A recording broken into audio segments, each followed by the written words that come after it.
ఆంధ్రప్రదేశ్ రాష్ట్రంలో డిఎస్సి అక్రమాలపై ఉపాధ్యాయ నియామకాల అక్రమాలపై వైఎస్ఆర్ కాంగ్రెస్ పార్టీ పోరుబాటును ఉధృతం చేసినట్లు కనిపిస్తోంది. మొన్న విద్యార్థులు చేశారు. ఈ రోజున యువజన విభాగం ఆధ్వర్యంలో పెద్ద ఎత్తున అనంతపురం కలెక్టరేట్ వద్ద ఆందోళన నిర్వహిస్తున్న పరిస్థితి కనిపిస్తోంది.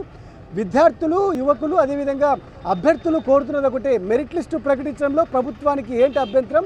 అక్రమాలు జరిగాయని పదే పదే ఆరోపణలు వస్తున్నప్పటికీ ఎందుకు పారదర్శకంగా వ్యవహరించడం లేదని అనేక ఆరోపణలు వినిపిస్తున్న నేపథ్యంలో చూడొచ్చు, అనంతపురం కలెక్టరేట్ వద్ద పెద్ద ఎత్తున ప్లకార్డులు ధరించి చంద్రబాబు సర్కారుకు వ్యతిరేకంగా నినాదాలు చేస్తూ ఉన్నారు. అదేవిధంగా మంత్రి లోకేష్ రాజీనామా చేయాలని ప్లకార్డులు ధరిస్తున్న పరిస్థితి కనిపిస్తోంది.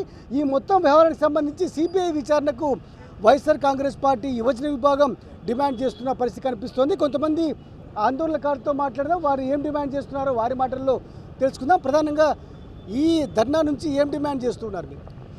ఏదైతే డిఎస్సిలో అక్రమాలు చేసుకున్నాయో వీటిపైన సిబిఐ విచారణ చేయించాలా, అలాగే విద్యాశాఖ మంత్రిగా ఉన్న నారా లోకేష్ వెంటనే రాజీనామా చేసి ఎవరైతే అనర్హులకి ఫేక్ సర్టిఫికెట్లతో క్రీడల కింద ఉద్యోగాలు సంపాదించారో వాళ్ళందరినీ వెంటనే తొలగించి అర్హులకి అవకాశం కల్పించాలని వైఎస్ఆర్ కాంగ్రెస్ పార్టీ యువజన విభాగం తరఫున మేము పోరాడుతున్నాం. పెద్ద ఎత్తున ఆరోపణలు వస్తున్నప్పటికీ ఎందుకు ప్రభుత్వం నుంచి స్పందన రావడం లేదు? ఈరోజు డిఎస్సి ఎలిజిబుల్ అయిన అర్హత గల వాళ్ళందరినీ కూడా ఈరోజు తాళ్ళు దించినాడు లోకేష్ బాబు. అయ్యా, రాష్ట్రమే మీ నాయనది కాదు, నీది కాదు. ఎలక్షన్ ముందర ఏం చెప్పారు మీరు? 20 లక్షల ఉద్యోగాలు మేము కల్పిస్తామని చెప్పి మాటిచ్చి దాదాపు 2 ఏళ్ళు అవుతున్నా కూడా 10% కూడా ఉద్యోగాలు కల్పించలేని అసమర్థులు తండ్రి కొడుకులు ఇద్దరు కూడా యువతనందరినీ కూడా నాశనం చేసి పెడుతున్నారు. ఇప్పుడు వాళ్ళ భవిష్యత్తు కాల రాస్తున్నారు. నీ కొడుకు భవిష్యత్తు ఎలాగో, నీ కొడుకుని ఎలా మంత్రి చేసుకున్నావో రాష్ట్ర ప్రజలందరూ కొడుకులు కూడా అలాగే వాళ్ళ భవిష్యత్తు కూడా చూడాల్సిన బాధ్యత నీకుంది.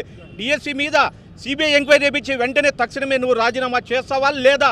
లేని పక్షంలో వైఎస్ఆర్ కాంగ్రెస్ పార్టీ తరఫున మీ మెడలు వంచి ఎంతవరకైనా పోరాడతామని చెప్పి బాధితులకు అండగా నిలుస్తామని చెప్పి ఇప్పుడు మేము హెచ్చరిక చేస్తున్నాం. మెగా డిఎస్సిని టీడీపీ ప్రభుత్వం చెప్తోంది, మీరెందుకు దగా డిఎస్సి అంటున్నారు? ఈ వెన్నుపోటు అవినీతి పార్టీ ఆ రోజు ఎన్నికల ఈవీఎంల దగ్గర నుంచి మొదలుకుంటే ఈరోజు డిఎస్సి వరకు కూడా ఎక్కడికక్కడ అవినీతి చేసుకుంటూ వస్తూ ప్రజలకు వెన్నుపోటు పొడుస్తూనే ఉంది. ఈరోజు డిఎస్సిలో మెరిట్ స్టూడెంట్స్ని పక్కకు తప్పించి కేవలం డబ్బుల కోసమే ఈరోజు లోకేష్ అమ్ముకున్నాడంటే ఎంత దయనీయమైనటువంటి పరిస్థితుల్లో ఈరోజు ఈ కూటమి ప్రభుత్వం ఉందో రాష్ట్ర ప్రజలందరూ కూడా ఆలోచించాల్సినటువంటి అవసరం ఉంది. తక్షణమే బాధ్యత వహించి లోకేష్ రాజీనామా చేయాలి. అదేవిధంగా దీని మీద వైఎస్ఆర్ కాంగ్రెస్ పార్టీకి కూడా స్టాండ్ తీసుకుంటాం, లీగల్గా కూడా ఫైట్ చేస్తామని కూడా ఈ సందర్భంగా తెలియజేస్తా ఉన్నాం. అందుకోసమని ప్రభుత్వం సీరియస్ యాక్షన్ తీసుకోవడం లేదు. మొన్న విద్యార్థులు చేశారు, ఈ రోజున యువజన విభాగం ఆధ్వర్యంలో ధర్నాలు జరుగుతున్నాయి.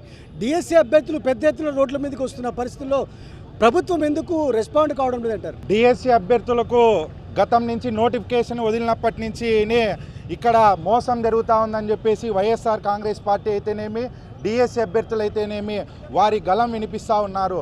ఈరోజు కొత్తగా సాక్షిలో వచ్చినటువంటి కథనాలు ఏవైతే ఉన్నాయో, ఈరోజు ప్రశ్నాపత్రము అప్లోడ్ చేసిండే వ్యక్తి రాష్ట్రంలో 5వ ర్యాంకు సాధించడం జరిగింది. వీటన్నిటిపైన కథనాలు రాసి మాట్లాడితే, వీటి గురించి తప్పుడు మాటలు మాట్లాడితే కేసులు కడతామని చెప్పేసి ప్రభుత్వం చెప్తా ఉంది. అంటే లోకేష్ యొక్క డొల్లతనం బయటపడుతుందని చెప్పేసి సకల శాఖ మంత్రి ఉండి నువ్వు రాష్ట్రంలో ఏమేం జరుగుతుందని చూస్తున్నావు? నీ విద్యాశాఖలో ఎంతోమంది నిరుద్యోగులు, వేలాది మంది మెరిట్ లిస్టు మీరు ఇవ్వకోకుండా అర్హులైనటువంటి వారిని అనర్హులుగా సృష్టించి స్పోర్ట్స్ కోటాలో ఏదైతే ఉందో శాప్ చైర్మన్ రవినాయుడు తన గ్రామస్తుడే, తన కులపోడే, మన కులపోళ్ళే ఉండాలా, మన పార్టీ వాళ్ళే ఉండాలని చెప్పేసి గూటి బిల్ల ఆడిండేవానికి కానీ స్పోర్ట్స్ సర్టిఫికేట్ ఇచ్చిండే వాస్తవం కాదా? వాళ్ళకు ఉద్యోగాలు ఇచ్చిండే వాస్తవం కాదా? నేపథ్యంలో ఏం డిమాండ్ చేస్తున్నారు? లోకేష్ గారు ఫస్ట్ రాజీనామా చేసి దీనిపైన సిబిఐ ఎంక్వైరీ వేసి, ఇప్పుడైతే స్పోర్ట్స్ కోటాలో ఇచ్చిన ఈ సర్టిఫికెట్లన్నీ ఫేక్ అని అందరికీ తెలుసు. ఆ సర్టిఫికెట్లు క్యాన్సిల్ చేస్తూ యథాతథిగా ఎవరైతే సెలెక్ట్ అయింటారో ఆ లిస్టు బయటపెట్టి వారికి తక్షణమే ఇవ్వాలని కోరుతున్నాం. ఎట్లాంటి విచారణ చేస్తే వాస్తవాలు బయటపడతాయంటారు?